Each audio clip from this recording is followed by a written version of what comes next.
इरशाद खुदाबंदी हो रहा है कि इन्ना आतईना कल कौसर।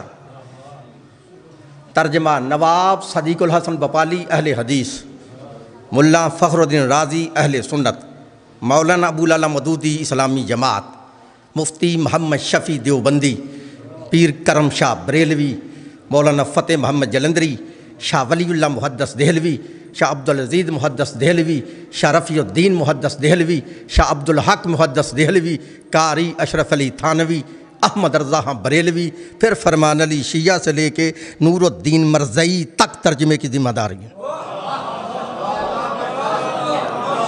हर मुतरजम ने इस आयत का तर्जमा ये किया है, और मैं तुम्हें समझाना रहा हूँ ये मुसलमानों ने कैसी बगावत की है कि इस सूरत का तर्जमा गलत करके लोगों को समझ नहीं आने दी कि इसका तर्जमा क्या है। ये तर्जमा ये कर रहे हैं कि इन्ना आतईना कल कौसर, ऐ मेरे हबीब हमने तुझे हौज़े कौसर अता किया है।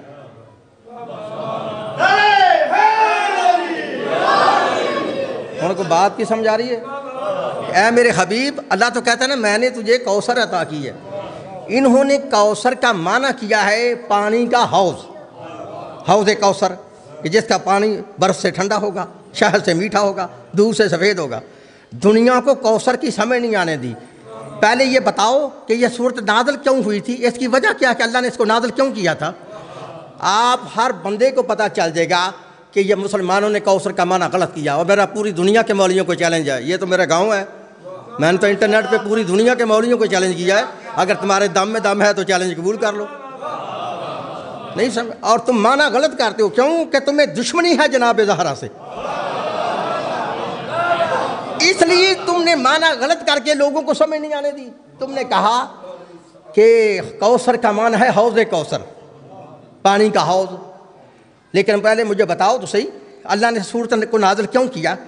ये बुखारी और मुस्लिम के जाके चेक कर लेना इसका शान नज़ूल जो मैं बयान करने लगा कि हज़रत नबी पाक को अल्लाह ने दो बेटे अता किए, एक का नाम कासिम था, दूसरे का नाम इब्राहिम था। दोनों बचपने में फौत हो गए। जब फौत हो गए तो मुशरिकीन मक्का ने नबी पाक को नऊज़ बिल्लाह ये ताने और मेने देने शुरू कर दिए कि इसके बेटे नहीं बचे, इसकी नस्ल ख़त्म हो गई है। उन बात को समझ आ रही है? जब मुशरिकीन मक्का ने अल्लाह के नबी को ये ताना दिया, ताना ज़नी की कि आपके बेटे नहीं बचे, लिहाजा बेटों से नस्ल चलती है, लिहाजा आपकी नस्ल जो है ये नऊज़ बिल्लाह ख़त्म हो गई है, तो नबी पाक परेशान हो गए। उन समझ आ रही है? जब नबी पाक परेशान हो गए ना तो लिखा उस वक्त अल्लाह ने इस आयत को सूरत को नाज़िल किया, ऐ मेरे हबीब इन्ना आतईना कल कौसर, तुम परेशान क्यों होते हो, हमने तुझे कौसर अता किया। अकल के अंदर नबी को ज़रूरत है औलाद की।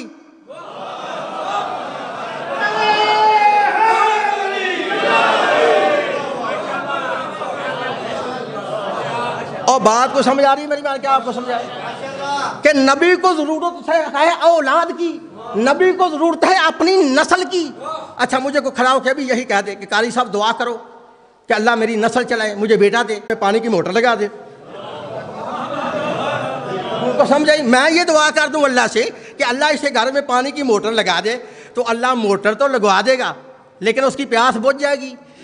अब वो जो बुझ जाएगी जब तक औलाद की नस्ल उसकी नहीं चलेगी, उसकी प्यास नहीं बुझ सकती।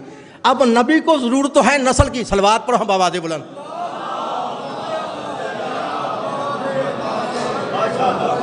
भाई मेरी बात की समझ आई? नबी पाक को जरूरत है अपनी नस्ल की, नस्ल की वजह से परेशान है। मुशरिकीन मक्का ये मैंने दे रहे ताने मार रहे हैं रसूल को कि इसकी नस्ल ख़त्म हो गई है, नऊज़ बिल्लाह इन्ना शानियक हुवल अब्तर, ये जो वो नबी पाक को मकतूब नस्ल कहते थे, इसकी नस्ल ख़त्म हो गई है। तो अल्लाह ने कहा, ए हबीब मैंने तुझे कौसर अता की है, फसल्लि लिरब्बिका वनहर, बस तुम अपने रब के लिए नमाज पढ़ो और कुर्बानी करो। इन्ना शानियक हुवल अब्तर, तू ए मेरे हबीब जो तुझे कहते हैं नस्ल ख़त्म हो गई है, तेरे दुश्मन की नस्ल ख़त्म हो जाएगी।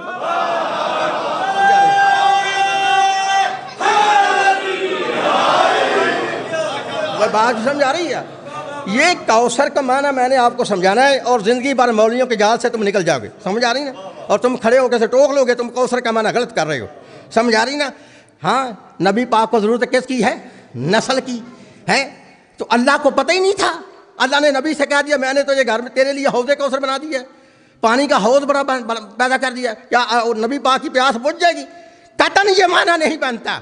और तुम्हारी किताबों में लिखा है कि जब अल्लाह ने इस आयत को नाज़िल किया, इन आतैना कल कौसर, 1400 साल बाद जाके मौलाना मदूदी को समझ आई, और फिर पीर करम शाह बेरे वाले को समझ आई। उन्होंने अपनी किताब तफसीर ज़ियाउल कुरान में लिखा, मौलाना मदूदी ने तफ़हीमुल कुरान में लिखा।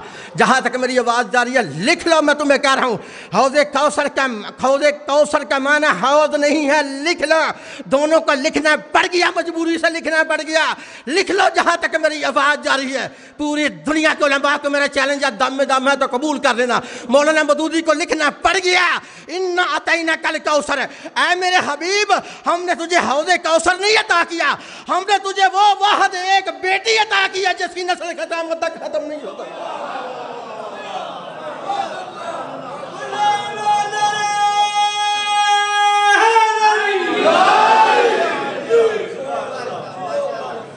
ऐ मेरे नबी, हमने तुझे वो फातिमा अता की है, मैंने तुमको वो फातिमा अता की है जिसकी नस्ल क़यामत तक खत्म नहीं हो सकती। इसके दुश्मन की नस्ल खत्म होगी। किसकी? इन्ना शानियका हुवल अबतर, ये हबीब तुम्हारा दुश्मन ही बेनामो निशान रहेगा, उसकी नस्ल खत्म जाएगी, तुम्हारी नहीं। और देखो अल्लाह का कुलिया देख लो, तुमने कोशिश की है नबी के नस्ल को ख़त्म करने की, हर जगह पे की है ना, लेकिन फिर भी अल्लाह ने, अगर सारे भी सैयद तुम कत्ल कर दोगे दुनिया में से, तो फिर भी नस्ल को अल्लाह ने बचाया है। अल्लाह ने 12वें इमाम को पर्दे में रखा हुआ है।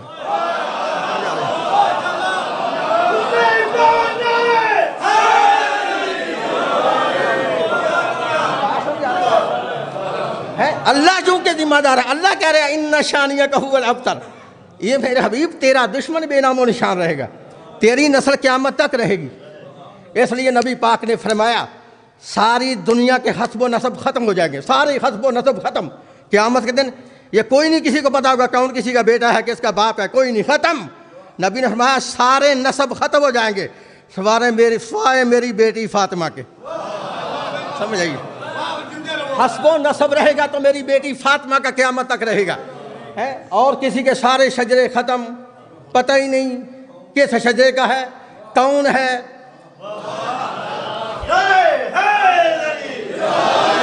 बात समझ आ रही है? कौसर का माना हौद नहीं, मौलाना मदूदी को लिखना पड़ गया। और आगे उन्होंने जुमला लिखा कि जब अल्लाह ने नबी को फातिमा अता कर दी तो मुशरिकीन मक्का ने नबी को अबतर कहना छोड़ दिया। उन समझ आई, मकतूल नस्ल कहना छोड़ दिया। उनको पता चल गया कि अल्लाह ने बेटी वो अता कर दी है जिसकी नस्ल क़यामत तक ख़त्म हो सकती नहीं। इन्ना अतैना कल कौसर, ऐ हबीब मैंने तुझे वो फातिमा अता की है। अच्छा मुझे बताओ तो सही कि एक बेटी की नस्ल तो क़यामत तक तुम्हें नज़र आ रही है। उन्हें आपको समझना चाहिए मैंने क्या कहना है कि एक बेटी की नस्ल, एक बेटी से नबी की नस्ल क़यामत तक अल्लाह ने आबाद की है, तो दूसरी कहाँ है? बताओ ना कि नबी पाक की नस्ल किसी और से भी चल दी गई? नहीं चल सकी, क्योंकि एक ही बेटी थी जिससे नस्ल नबी की चली है। तभी अल्लाह कह रहा है इन्ना अतैना कल कौसर, ऐ हबीब हमने तुझे कौसर अता की है। और इसके बदले तुमने क्या करना है? फसल ले रब्बी का वनहर, कि तुम अपने रब के लिए नमाज पढ़ो और कुर्बानी करो। अच्छा कुछ मलांगे क्या देते ना, पढ़ने का तो जिक्र ही नहीं कुरान में, कायम करने का जिक्र है। नमाज कायम करो, पढ़ना तो लिखे नहीं, उनको अरबी नहीं आती, हम उनको क्या कहें। ये है अल्लाह नबी से कह रहा है फसल ली रब्बी का वनहर, ए हबीब अपने रब के लिए नमाज पढ़ और कुर्बानी कर। इन नशानिया कहूल अबतर, तुम्हारा दुश्मन ही बेनामो निशान रहेगा। समझ आ रही मेरी बात की? और दूसरी आयत फिर पढ़ा हूँ, सूरह अहज़ाब से चेक कर लेना, अगर कोई मौलवी कारी है तो लिख ले। अल्लाह हमारा है, जहाँ दरूद वाली आयत है ना उससे नीचे वाली मैं आयत पढ़ा हूँ। अल्लाह हमारा इन्नल्लज़ीना यूज़ुनल्लाह व रसूलहु ला रहमुल्लाहु फिद दुनिया वल आखिरह व अद्द लहुम अज़ाबम वहीना। अल्लाह हमारा बेशक जिसने अल्लाह उसके रसूल को तकलीफ़ दी वो दुनिया में भी लानती है।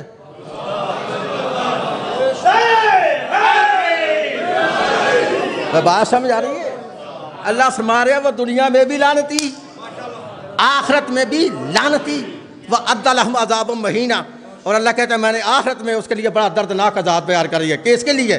जिसने तकलीफ़ दी अल्लाह उसके रसूल को अल्लाह उसके रसूल को जिसने तकलीफ दी वो दुनिया में भी लानत थी और आखिरत में भी लानत थी। अच्छा, हम देखना यह है कि अल्लाह को तकलीफ कैसे होती है। अल्लाह कहता है जिसने नबी को तकलीफ दी,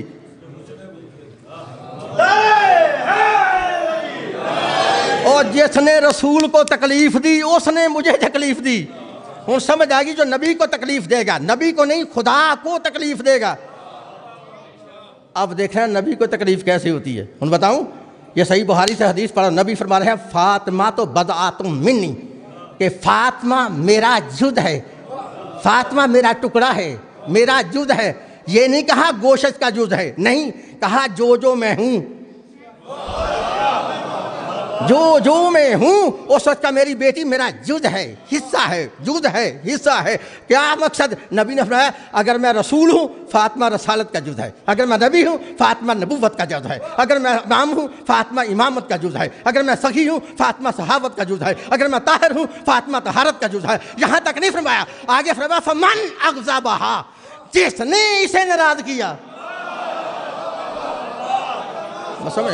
फमन अग़ज़बहा, जिसने इसे नाराज किया, फ़क़द फ़अग़ज़िबनी, बस उसने इसे नहीं मुझे नाराज किया। फ़अग़ज़िबनी फ़अग़ज़बल्लाह, जिसने मुझे नाराज किया उसने अल्लाह को नाराज किया। तो समझ आ गई, जिस पे फातिमा राजी रसूल राजी, रसूल राजी खुदा राजी। जिस पे फातिमा नाराज रसूल नाराज, जिस पे रसूल नाराज तो खुदा नाराज। अब समझ आ गई, अल्लाह राजी उस बंदे पे होगा जिस पे फातिमा राजी होगी।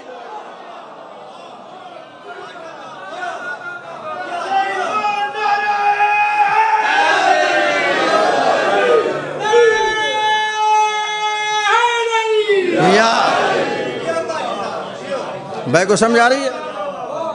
अल्लाह फरमाता है ए हबीब मैंने तुझे कौसर अता की है जिसकी नस्ल क़यामत तक ख़त्म नहीं हो सकती। आपको तो पता ही नहीं है बीबी के फ़ज़ाइल क्या है।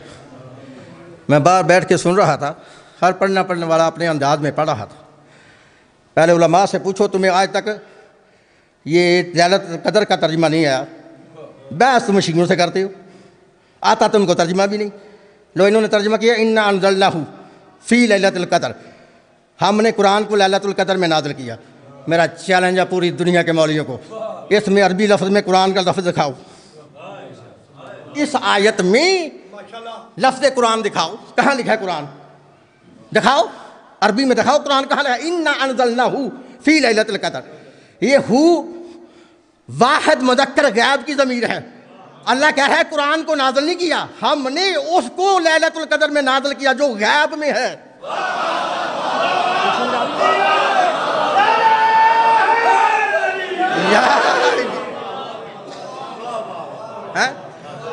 हु हुमा हुम, हु वाहिद, हुमा दो, हुम जमा। हुन समझ आ रही है भी वाहिद मुज़क्कर गैब है। बताओ हाँ यहाँ कुरान कहाँ लिखा है? हम इन्ना अनज़लनाहु फ़ी लैलतुल क़द्र, हमने उसको कुरान में नाज़िल किया, उसको, कुरान को नहीं, उसको लैलतुल क़द्र में नाज़िल किया। उसको, किसको? इसको नहीं, इसको होता तो हाज़िर होता, उसको है गायब, हमने जो गायब में है उसको लैलतुल क़द्र में नाज़िल किया। वमा अदराका मा लैलतुल क़द्र, और तुम्हें क्या अदराक है, तुम क्या जानो लैलतुल क़द्र क्या है? अल्लाह कहता है तुम जान नहीं सकते, तुम्हारी अकल में नहीं आ सकता। उन जो कोई भी इसकी तवील करेगा वो सारी गलत होगी, क्योंकि अल्लाह कहता तुम्हें इल्म नहीं लैलतुल क़द्र क्या है। जब वो कहता तुम्हें पता नहीं तो तुम कैसे दावा करोगे मुझे पता है? अल्लाह कह रहा है तुम्हें लैलतुल क़द्र का पता नहीं। वमा अदराका मा लैलतुल क़द्र, तुम्हें अदराक ही नहीं, तुम जान ही नहीं सकते लैलतुल क़द्र क्या है। हुन आगे अल्लाह हमारे लैलतुल क़द्र खैरुम मिन अल्फ़ि शहर, लैलतुल क़द्र 1000 महीनों से बेहतर एक रात है। बताओ हाँ 1000 महीना अल्लाह ने नाम क्यों नहीं दिया? क्यों लिया है अल्लाह ने नाम? क्योंकि 1000 महीना किसी ने गवर्नमेंट की है। समझ आ रही ना? 1000 महीना किसी बंदे ने हुकूमत की है, तो उसकी हुकूमत से अल्लाह कह रहा है कि उसकी 1000 महीने की हुकूमत से लैलतुल क़द्र की एक रात अफजल है।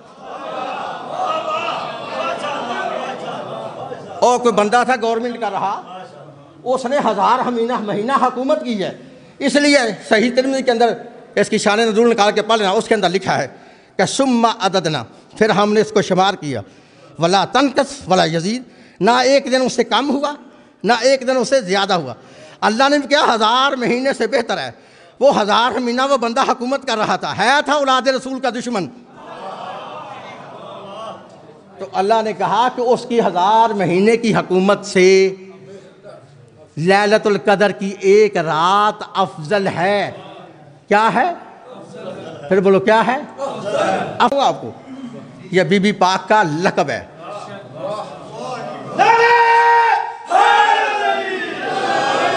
लैलतुल कदर जनाब ज़हरा का नाम है। किसका नाम है? बोलो जरा, किसका?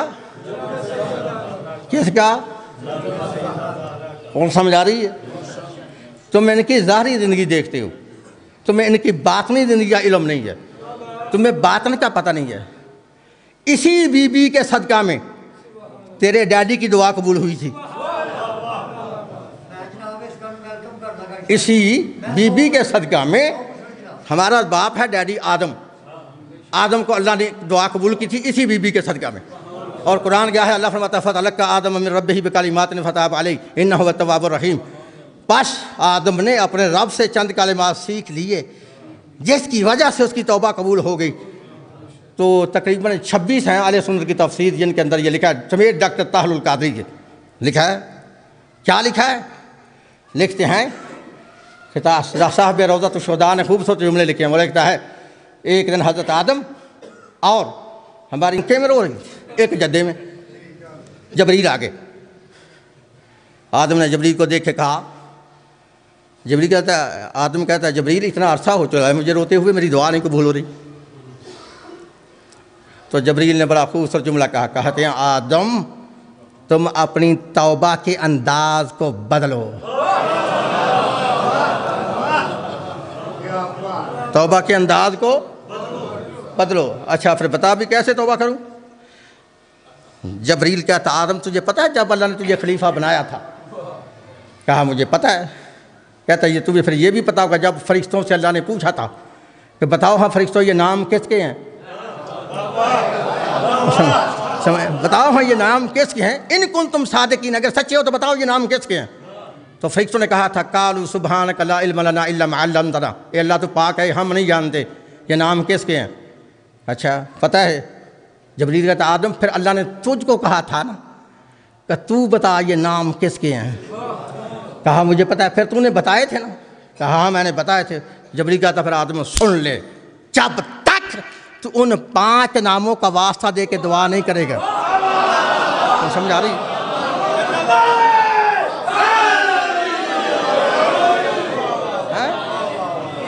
जब तक तो उन 5 नामों का वास्ता दे के दुआ नहीं करेगा तेरी दुआ कबूल नहीं हो सकती। लिखा आदम ने जन्नतुल अदन की तरफ देखा तो क्या देखा? एक बीबी है जिसके सर पर सब्ज़ रंग का नूर बिखर रहा है, उसके ऊपर एक ताज है, सर के ऊपर ताज है, कानों में कीमती गोशवारे हैं और उस ताज पर 11 सितारे चमक रहे हैं।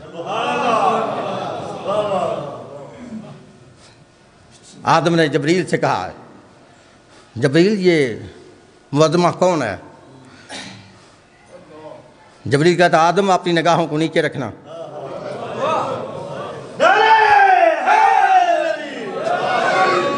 निगाहों को नीचे रखना, ये रसूल की अकलौती बेटी जनाब ज़हरा है।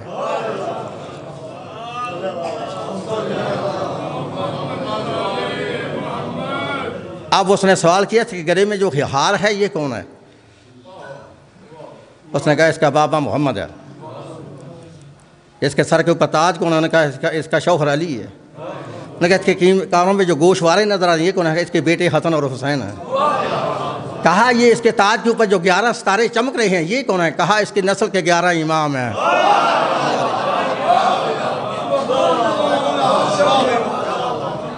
11 इमाम है। दुनिया वालों को समझ नहीं आ सकी कि तुम किन को अली के बराबर समझते हो। अली का ये 11वां बेटा है, 12वां अली खुद है और 11वां इमाम महदी है। मेरी समझ आ रही है ना? और मौलाना मदूदी ने तफहीमुल कुरान में लिखा कि जब अली के 11वें बेटे का ज़हूर होगा, अपना नहीं, जुमला समझना, हज़रत अली के 11वें बेटे का ज़हूर होगा यानी इमाम महदी का, तो हज़रत ईसा का मस्जिद अक्सा के दाएं मनार पे नज़ूल होगा। हज़रत ईसा कौन है? नबी है ना। मौला महदी इमाम है, नबी नहीं। इनका ज़हूर होगा, हज़रत ईसा का मस्जिद अक्सा के दाएं मनार पे नज़ूल होगा।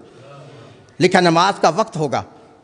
इमाम ज़माना इख्तिमाम हुज्जत के लिए हज़रत ईसा से कहेंगे कि तुम नबी हो, फिर आगे खड़े हो के जमात कराओ, नमाज पढ़ाओ। उनको समझ आ रही है? आगे खड़े होकर नमाज पढ़ाओ। लिखा हज़रत ईसा 10 कदम पीछे हट जाएंगे, कहेंगे मैं बेशक नबी हूँ, लेकिन तुम्हारे होते हुए मसल्ले पे खड़ा नहीं हो सकता। उनको समझ आ रही या और बात ही समझ आ रही है? फिर तुम्हें समझना चाहिए, जिस अली के 11वें के बेटे का मुकाबला, फिर करूं, जिस अली के 11वें बेटे का मुकाबला, जिस अली के 11वें बेटे का मुकाबला ईसा जैसा नबी नहीं कर सकता, उस अली का अपना मुकाबला अरब वगैरह नथु वगैरह कैसे कर सकता?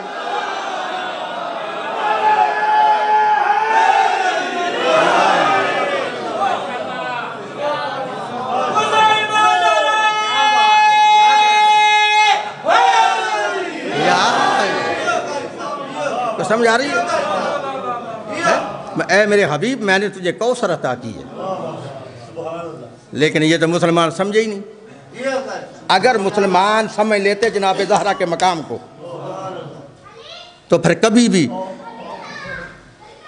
नबी की बेटी मुसलमानों के दरबार से कभी खाली वापस ना आती।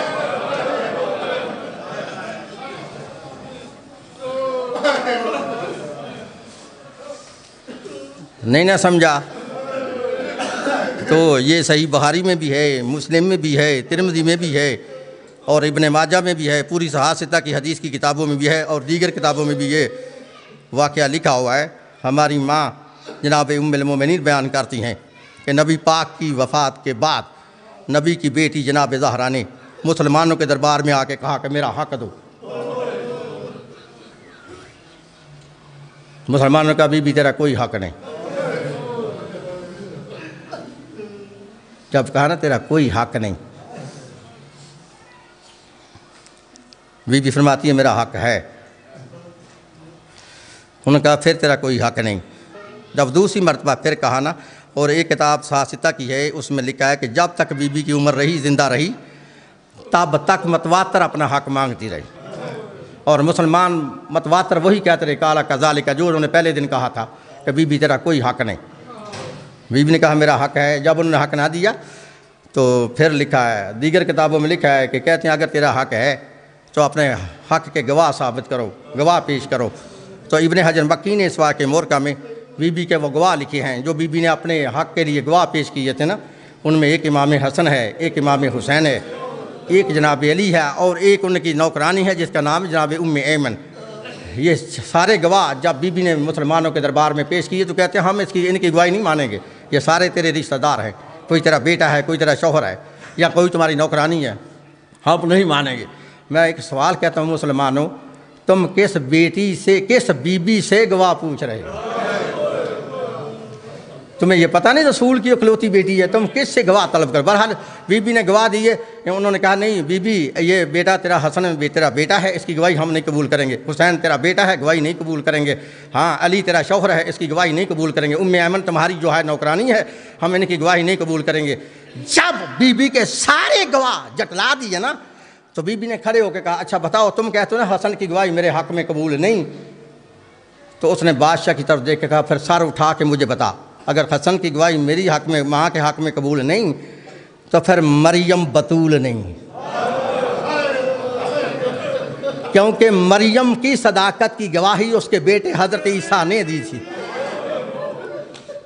हज़रत ईसा ने दी थी अपनी माँ की गवाही कि मेरी माँ तैयब व ताहिर है। माँ की गवाही जनाब ईसा ने दी थी। तो कहा अगर मेरे हुसैन की गवाही मेरे हक़ में कबूल नहीं, तो फिर मरियम बतूल नहीं, क्योंकि ईसा की गवाही, ईसा ने गवाही माँ की खुद दी थी कुरान पाक को पढ़ो ना, सूरह मरियम के अंदर हज़रत ईसा ने खुद माँ की गवाही दी थी। और जब उन्होंने इल्ज़ाम लगाया था ना बीबी पर कि इसकी शादी नहीं हुई, तो ये नऊज़ बिल्लाह बच्चा कहाँ से आ गया, तो फिर अल्लाह ने कहा मरियम, ईसा की तरफ इशारा करते हुए इशारत इलैहि है, इसकी तरफ इशारा कर दे। जब इशारा किया तो माँ की गोद में था ईसा, तो बोल के कहा इन्नी अब्दुल्लाह है व आतानी अल किताब व जअलनी नबिय्या, मैं अल्लाह का बंदा हूँ, मैं किताब लेके आया हूँ, नबी बन के आया हूँ। तो बीबी ने कहा फिर उसकी गवाही तो कबूल अल्लाह ने कर ली है, ईसा की गवाही तो अल्लाह ने माँ के हक़ में कबूल कर ली है, तुम मेरे हुसैन की गवाही मेरे हक़ में कबूल नहीं करते। कैसी सितमदरी सी है। बहरहाल बीबी के गवाह जतलाए गए।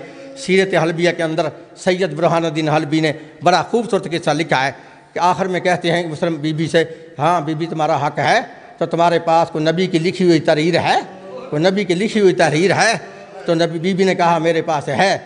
तो बीबी ने उस वक्त फिर मैं पढ़ नहीं सकता, मेरे पास सैयद बैठे हो सामने, मेरा दिल जो है फट रहा है, सामने ये नज़र आ रही है तहरीर। लिखा बीबी ने उस वक्त जल्दी से बुटके से कागज़ निकाला जिस पर जनाब मोहम्मद के हाथों का अरबी में लिखा हुआ था वक़फ़ा मोहम्मद बिन अब्दुल्ला बिन अब्दुल मुत्तलिब बिन हाशिम हाज़िहिल क़रियतिल मालूमा सुम्मा बदलहु इन्नल्लाह समीउल अलीम, कि मैं अल्लाह ये मैं नबी खुद ये जायदाद वक़फ़ कर रहा हूँ अपनी बेटी के नाम पर, इसके बाद उनकी औलाद का हक़ है, उनके बाद उनकी औलाद का हक़ है, उनके बाद उनकी औलाद का हक़ है।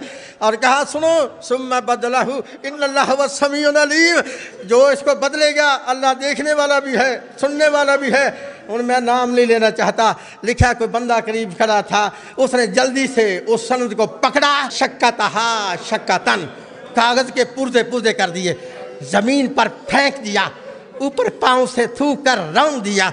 जब बीबी के सामने बीबी की सनद चाक हुई ना, तो उस वक्त बीबी ने फिर एक नोहा पड़ा था जिसको बहारी ने, इमाम बहारी ने बहारी में लिखा है कि जब बीबी के सामने बीबी की सनद चाक कर दी गई, फाड़ दी गई तहरीर, तो बीबी बोल के कहती है रोज़ा रसूल की तरफ देख के, अपने बाबे की कब्र की तरफ देख के फरमाती है कालत सुब्बत अलैया मुसाइबुन फलौ अन्नहा सुब्बत अलल अय्याम सिरना लिया। और मेरे बाबा तेरे दुनिया से चले जाने के बाद मुझे फातिमा पर इतनी मुसीबतें आ गई, अगर वो दिन को आती तो स्याह रातें हो जाती। अजरकुम अल्लाह अज़ादारो, बीबी को हक ना मिला। और बुरहानुद्दीन हलबी ने लिखा बीबी अकेली हक लेने के लिए नहीं गई थी, बीबी के साथ 70 मस्तूरों का पर्दा था, बीबी के आगे पर्दा, बीबी के पीछे पर्दा, बीबी के दाएं पर्दा, बीबी के बाएं पर्दा, पर्दों में गई। जब बीबी दरबार के पहले दरवाजे पे पहुंची तब वहाँ खड़े होके बहुत रोई।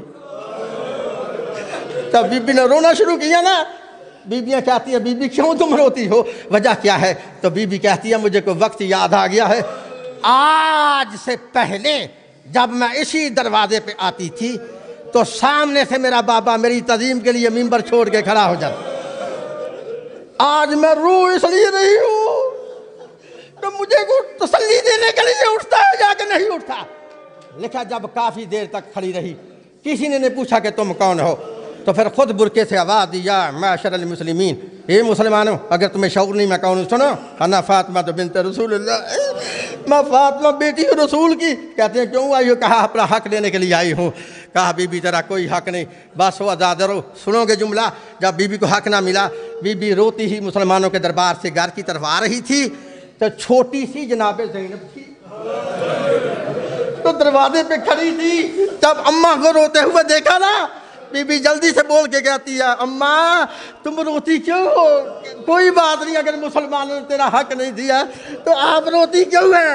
आप ना रोए। सुनोगे जुमला बीबी ने क्यों जवाब दिया था? बीबी फरमाती है ओ मेरी बेटी, मैं कोई बागों को नहीं रो रही, मैं कोई जायदादों को नहीं रो रही। अम्मा फिर तू क्यों रोती है? तो बीबी फरमाती है ओ बेटी, जो मैंने तौर तरीका दरबार में देखा है और मुझे पता चल गया तेरी चादर नहीं बचेगी, और मैं तो इसलिए रो रही हूँ कि तेरी चादर नहीं बचेगी। अजरुकुम अल्लाह अज़ादारो लिखा है। बीबी फरमाती है मेरी माँ का कहना मुझे उस वक्त याद आया, उस वक्त याद आया करबला के मैदान में, उस वक्त याद आया मेरी माँ का कहना, मुझे उस वक्त याद आया जब शिमर ने आवाज़ दी लूटो तबर्रो का तो अलियो बतूल को और कैदी बना के ले चलो आले रसूल को। अजरुकुम अल्लाह अज़ादर दो जुमले हैं, सुन लेना, घर जाके भी तुम्हारी इबादत हो जाएगी, मेरी तरफ देखना। लिखा है कि जब अली की बेटी 1 साल 6 महीने कैद काटने के बाद वापस मदीने में आई, जब गई तो गई किस तरह से थी, आई तो आई किस तरह से थी। उलमा ने लिखा है कि बीबी के हाथ में मौला हुसैन बादशाह का खून आलूदा ज़ख्मी कुर्ता था। उस कुर्ते पर सुनोगे 1950 जख्मों के सुराख थे। समझ आ रही है? 1950 जख्मों के सुराख थे। बीबी वो कुर्ता लेके घर में नहीं आई, बीबी वो कुर्ता लेके सीधी रोज़ा रसूल पे आई। जब रोज़ा रसूल पे आई तो क्या देखा, कुर्ते का रखना था, कब्र रसूल कांप गई, कब्र रसूल में जलजला आ गया। बीबी फरमाती है मेरा नाना हुसैन का कुर्ता देख के बर्दाश्त नहीं करते, मेरे नाने की कब्र कांप गई है। उन फिर सईदों से माफ़ी मांग के जुमला कहता हूँ और मोमिनों से भी कहता हूँ मेरी मजबूरी है, मैंने सिर्फ फ़कत इशारा करना है, अगर इशारा तुम समझ गए तो घर जाके भी तुम्हारी इबादत हो जाएगी। जब बीबी कहती है मुझे पता चल गया ना नाने की कब्र कांप गई है, नाना हुसैन का कुर्ता देख के बर्दाश्त नहीं कर सका। बीबी कब्र के करीब खड़े के फरमाती है नाना, ओ मेरे नाना, नाना ये दिन का वक्त है, नाना ये दिन का वक्त है, तू हुसैन का जख्मी कुर्ता देख के बर्दाश्त नहीं कर सका। नाना ये दिन का वक्त है, नाना ये दिन का वक्त है, तू हुसैन का जख्मी कुर्ता देख के बर्दाश्त नहीं कर सका। नाना अफसोस ये दिन है, मैं ज़ैनब रात को आऊंगी, फिर नाना तुझे दिखाऊंगी, देख तेरी उम्मत ने क्या अजर रसालत दिया है। अजरुकुम मिनल्लाह। अज़ादर रोज़ा रसूल से जब बीबी वापस अपने घर में आई ना, बीबी बाहर के दरवाजे के करीब इस तरह बैठ गई, अंदर चले बाल हटा के फरमाती है ओ मेरी बेटी पहचान, मैं कोई मांगने वाली नहीं, मैं तेरी माँ ज़ैनब हूँ। अज़ादर माँ का नाम आना था, दोनों बेटियां भागकर माँ के करीब आती है, फरमाती है अम्मा तू तो आ गई है, हमारे भाई कहाँ है। बीबी फरमाती है दोनों करबला में मारे गए। बीबी ने जल्दी से दोनों बेटों के दोनों कुर्ते निकाले, एक कुर्ता एक बहन के हाथ पे रखा, दूसरा कुर्ता दूसरी बहन के हाथ पे रखा। अला लानतुल्लाहि अलल कौम ज़ालिमीन।